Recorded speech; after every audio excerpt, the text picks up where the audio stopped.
before men bent the knee to dragons, before the Red Keep rose over the Blackwater, an egg on Dragonstone split, and the world learned a new sound. It was not Baleryon's world-ending bellow, nor Meraxes' piercing scream. It was Vhagar's roar, a bronze-backed thunder that could make Storm's End tremble in its stones, and in time, shake a kingdom apart. If you love dragons, pull closer. This is Vhagar's story, from hatchling to hoary queen, from Aegon's conquest to the last plunge over the god's eye. Before we start, don't forget to like and subscribe. And if you are into these dragon stories, you'll love our Dragon History playlist, where we plan to cover them all. Oh, and apparently if you also hype this video, it can reach more people. So hit the like and hype button. It's a new feature that YouTube is experimenting with. Appreciate it.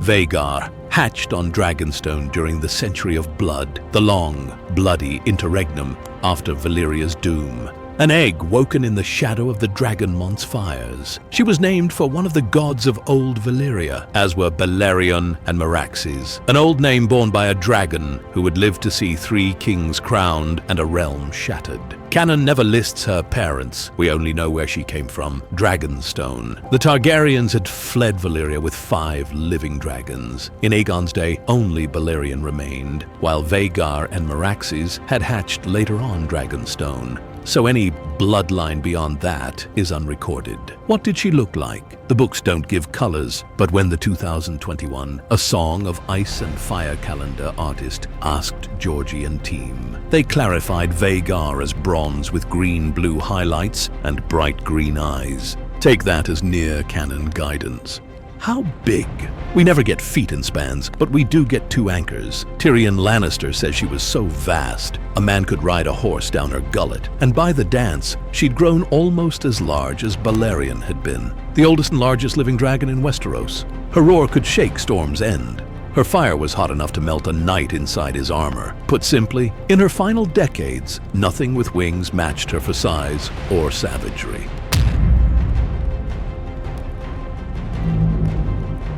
Visenya Targaryen first claimed Vhagar before her marriage to Aegon. When the Targaryen banners were unfurled and war horns blew, Visenya and Vhagar went to work. They seared the roofs at Stokeworth. They descended like judgment on the Arryn fleet off Gulltown after Targaryen ships were mauled, burning the foe from the sky. They flew to Crackclaw Point to take oaths, then linked with Aegon on Balerion and Rhaenys on Meraxes, for the only battle where all 3 siblings unleashed their dragons together, the Field of Fire. 4,000 men burned alive, King Mern, the 9th Gardener, dead, the Reach and the Rock broken. From there, the Trident, where Torrhen Stark bent the knee rather than pit the North against Dragonflame. Then the Eyrie, where Visenya landed in the Inner Ward and took King Ronel Arryn thrice around the Giant's Lance on Vhagar's back, and the Vale bowed. These are the set pieces of the conquest, and Vhagar is in the center frame of each.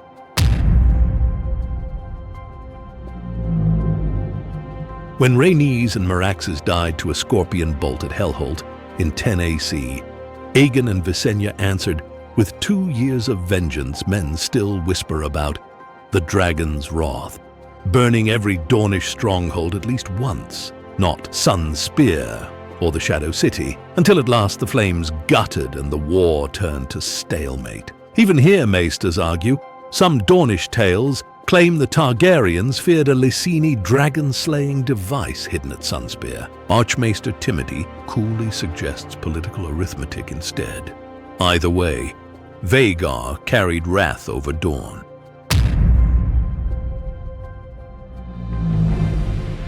After Aegon's death, 37 AC, Vhagar lit the pyre. In the long turbulence of Aenys and Maegor, we still catch flashes. Visenya threatening Old Town with Balerion at her side, burning rebel seats across the Riverlands in a single night. Then Visenya's death in 44 AC, which left Vhagar riderless for 29 years. Enter Prince Baelon Targaryen, the brave, the Spring Prince. In 73 AC, newly knighted, Baelon walked into the dragon pit and came out astride Vhagar. 10 years later, in 83 AC, Aemond and Baelon answered Prince Morian Martell's attempted invasion. Vermithor, Caraxes, and Vhagar burned the Dornish fleet to the water before it could make landfall, a war won without losing a man, the singers boasted. When Velaryon died of old age in 94 AC, Vhagar became the last living dragon to have flown in the conquest. Baelon's death in 101 AC sent her back to the stables again.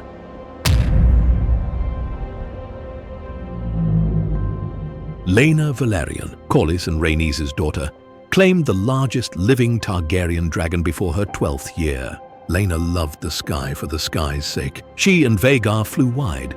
Pentos, Volantis, Qohor, Norvos, often in company with her husband Daemon Targaryen and his dragon Caraxes. These were Vhagar's last serene years. Laena died on Driftmark in early 120 AC after a cruel childbirth. Some say she tried to take one last flight and collapsed on the tower steps. Her body was carried back by Daemon. Vhagar waited sad and riderless again, with only fond memories of Laena and Visenya to keep her company.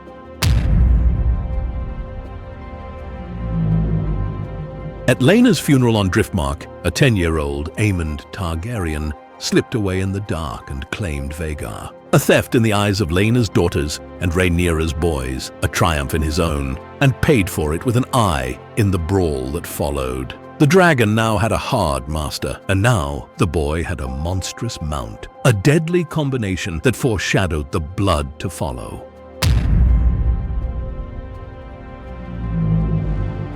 When civil war finally broke, in 129 AC, Aemond rode Vhagar through the storm clouds above Storm's End to meet Prince Lucerys Velaryon on the smaller, quicker Arrax. In the sleet and lightning of Shipbreaker Bay, the old she-dragon ended the boy and his mount, the first life claimed in the dance. The sea gave back Arrax's remains days later.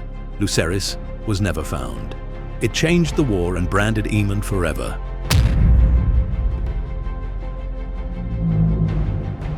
Soon after, Prince Aemond on Vhagar and King Aegon II on Sunfire sprang the trap at Rook's Rest when Princess Rhaenys arrived on Meleys to break Criston Cole's siege. Against Vhagar alone, the Red Queen might have had a chance. Against Vhagar and Sunfire together, doom fell from 1,000 feet. Rhaenys and Meleys died. Aegon and Sunfire were savaged. Aemond and Vhagar rose unscathed, and Aemond took the regency while his brother healed.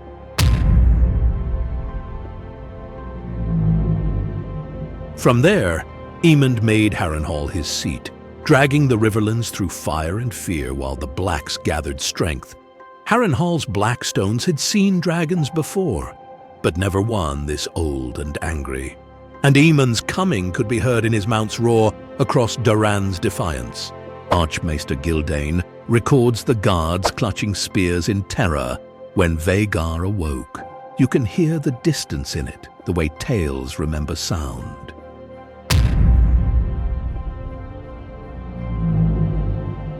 At last, Daemon Targaryen, who had taken Harrenhal back for the Blacks, sent his challenge. He would wait 14 days on Caraxes at Harrenhal. On the 14th, Vhagar's shadow fell across the towers.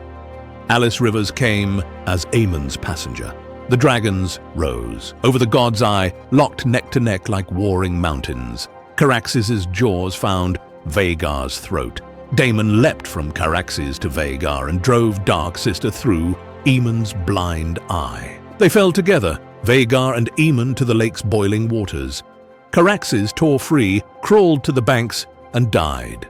Divers later found Aemond's bones chained to a saddle. Even in death, this one-eyed Targaryen looked badass, no matter what side you have chosen. The date is given precisely, the 22nd day of the 5th moon, 130 AC. With Vhagar's sinking, the last living creature from Aegon's conquest passed from the world.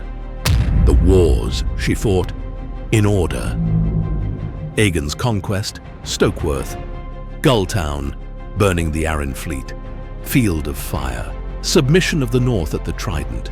The Ares surrender, after young King Ronald's dragon ride. Vhagar then burnt all of the Dornish seats after Merax's death in mourning during the First Dornish War. Burning of Dornish seats after Merax's death. During the Faith militant uprisings, Visenya and Vhagar scorched rebel houses in the Riverlands and make threats against Old Town.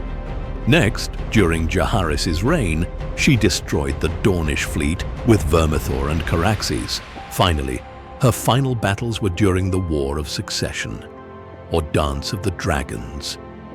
She utterly destroyed Lucerys and Eryx to start the war, then the Battle of Rook's Rest, where she killed Meleys and injured Sunfire.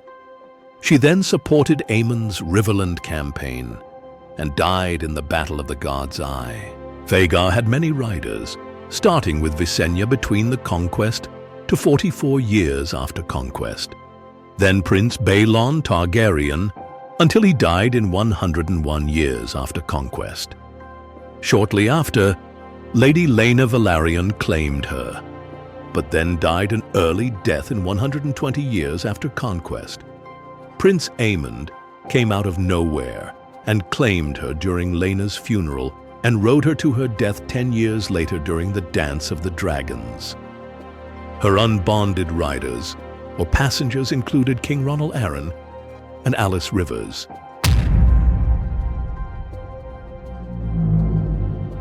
Canon gives us no family tree for dragons. What we do know, the Targaryens brought 5 living dragons to Dragonstone before the Doom. Only Velaryon survived to Aegon's generation. Vhagar and Meraxes hatched on Dragonstone during the Century of Blood. Many maesters and modern readers reasonably infer that their eggs were laid by the other 4 Valyrian survivors and possibly sired by Velaryon. But that is inference, not recorded fact. Treat any claim of Vhagar was the daughter of X and Y as fan conjecture, not canon.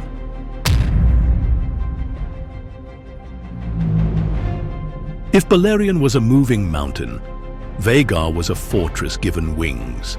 In the Conquest era, sources say Meraxes may have been the larger of the sisters, but time is a dragon's ally.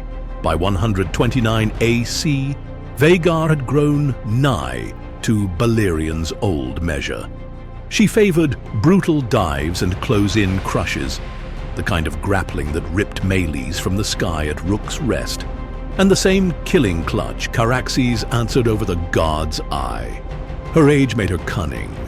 Her ferocity and heat made her fearsome to citadel, castle, and king alike. When Vhagar's carcass hit the God's Eye, boiling the waters above her grave, something older than the realm sank with her, the last living creature from Aegon's conquest. Gildane writes it with a maester's chill pride. The small folk remember the shock of her shadow.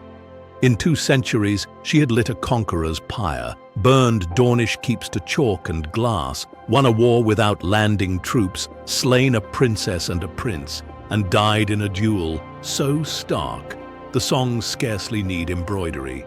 If Balerion made the realm, Vhagar proved it could be unmade, that dragons were not only crowns, but coins paid in blood.